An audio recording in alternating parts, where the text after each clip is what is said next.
Halo friend, kali ini Paimin akan membawakan alur film kisah dua manusia yang terdampar di pulau terpencil. Langsung aja kita mulai. Di awal film kita diperlihatkan dengan seorang wanita kaya bernama Amber yang akan berlibur bersama suami dan teman-temannya. Amber adalah istri dari seorang sultan yang bernama Tony. Suaminya ini selalu memberikan apapun yang diinginkan oleh Amber.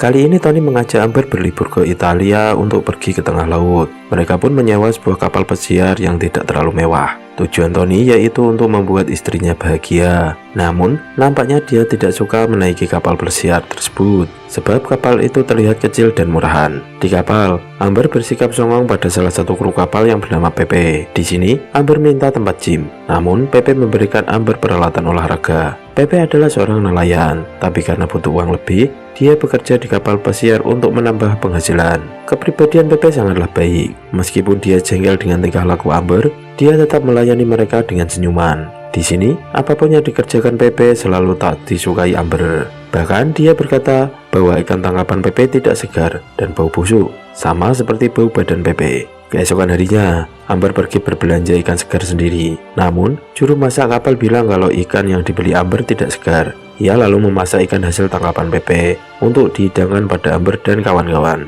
Di meja makan, tanpa rasa curiga sedikit pun, Amber dan kawan-kawan memakan ikan itu. Karena Sultan, Amber tak pernah menghargai dan memandang baik orang biasa seperti Pepe. Karena Pepe dibayar, maka Pepe harus mematuhi semua perintah dari Amber. Suatu malam saat Amber sedang ngebek, dia menggoda Pepe. Namun Pepe tak tergoda sama sekali. Meskipun Pepe sendiri suka curi pandang dan memperhatikan Amber. Suatu pagi saat Amber bangun kesiangan, dia ditinggal teman-temannya ke gua di sebuah pulau. Lalu Amber meminta Pepe untuk mengantarnya menyusul teman-temannya menggunakan rakit. Namun saat di tengah laut, rakit mereka tiba-tiba mogok. Mereka pun terombang-ambing di tengah laut. Pepe mencoba memperbaiki rakit dengan peralatan seadanya. Namun sia-sia. Saat sedang adu argumen, Amber menemukan pistol suar. Pepe ingin menembakkan pistol suar itu, namun Amber merebutnya hingga terjadilah perebutan yang membuat rakit mereka bocor tertembak suar.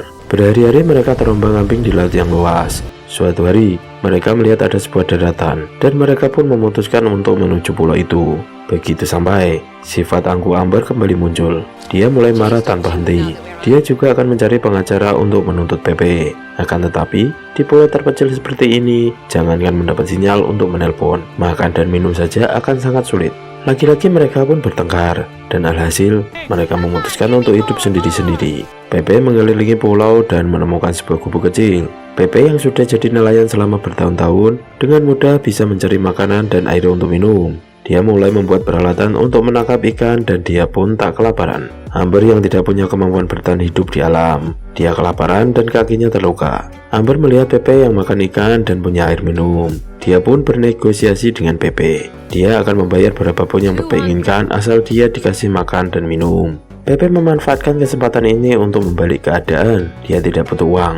Dia akan memberikan makanan jika Amber mau bekerja untuknya. Kini, keseharian Amber di pulau terpencil terus diwarnai dengan segala perintah Pepe, mulai dari mencuci pakaian Pepe hingga mencari kayu bakar. Jika Amber menolak perintah Pepe, dia tak akan dikasih makan. Bahkan saking inginnya balas dendam, Pepe melarang Amber masuk ke gubuk yang ia temukan.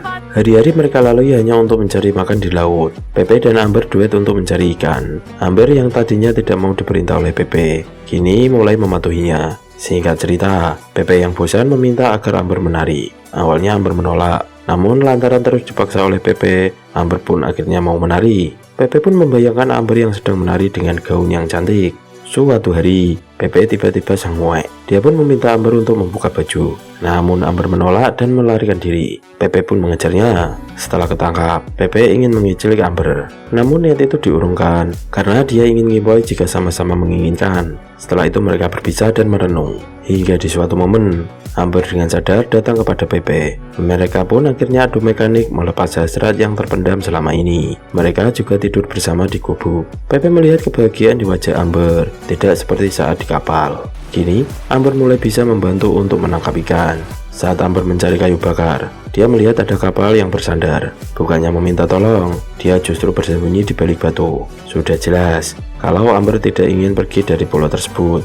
Karena di pulau itulah dia mendapatkan kebahagiaan. Di saat sedang bermesraan dengan Pepe, Amber tidak memberitahu tentang kapal yang dia lihat. Dia malah bertanya kepada Pepe jika mereka pergi dari pulau ini, apakah Pepe akan tetap mencintainya. Pepe berkata bahwa cinta mereka akan abadi. Malam harinya hujan pun turun. Mereka pun mimik jahat dan adu mekanik untuk menghangatkan tubuh mereka. Rasa cinta mereka semakin tumbuh.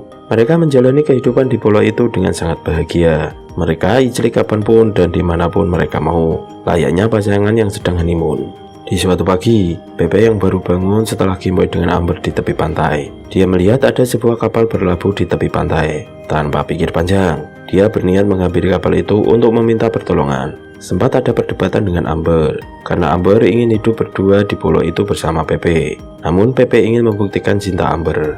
Benar saja baru tiba di kapal, teman Amber cerita kalau suaminya menghabiskan banyak uang untuk mencari Amber selama ia hilang. Dan ketika tiba di dermaga, Tony langsung memeluk Amber dengan erat. Di saat yang bersamaan, Pepe yang melihat hal itu merasa sakit hati. Pepe pun pergi ke hotel yang telah disiapkan oleh Tony. Saat mau check-in, Pepe dihampiri ajudan Tony. Di sini, ajudan Tony memberikan uang 1 tas untuk Pepe sebagai ucapan terima kasih. Dengan uang yang banyak itu, Pepe membeli sebuah cincin untuk diberikan pada Amber. Suatu malam, Pepe menghubungi Amber untuk mengatakan bahwa dia sangat mencintai Amber. Dan Amber pun bilang kalau dia mencintai Pepe dan siap kabur dengan Pepe. Amber menyuruh Pepe untuk meninggalkan pesan di resepsionis agar bisa membawanya kabur. Pepe lalu menulis sebuah surat. Dia lalu pergi ke hotel tempat Amber dan suaminya menginap. Di sana, dia memberikan surat pada resepsionis untuk diberikan pada Amber. Namun sayang, suami Amber mengetahuinya. Di surat itu tertulis di mana tempat Pepe menunggu Amber untuk melarikan diri. Kini tiba waktunya Amber dan Tony balik menggunakan helikopter. Tony pun menyuruh Amber memberikan tips pada porter yang membantu mereka. Di sini, Amber tidak sadar kalau tips itu ada surat dari Pepe. Setelah Pepe menunggu lama, Amber tak kunjung datang. Yang datang justru porter tadi yang mengembalikan surat dan cincin Pepe. Anak itu bilang kalau yang memberikan surat adalah seorang wanita. Pepe pun tak percaya kalau itu surat dari Amber. Dia pun berlari mengejar Amber yang naik helikopter. Tapi semua sudah terlambat. Pada akhirnya, mereka tidak bisa menyatukan cinta mereka. Dan film pun selesai. Pesan dari film ini adalah jangan mencintai bojone wong ya. See you. Jangan lupa subscribe dan sehat selalu ya.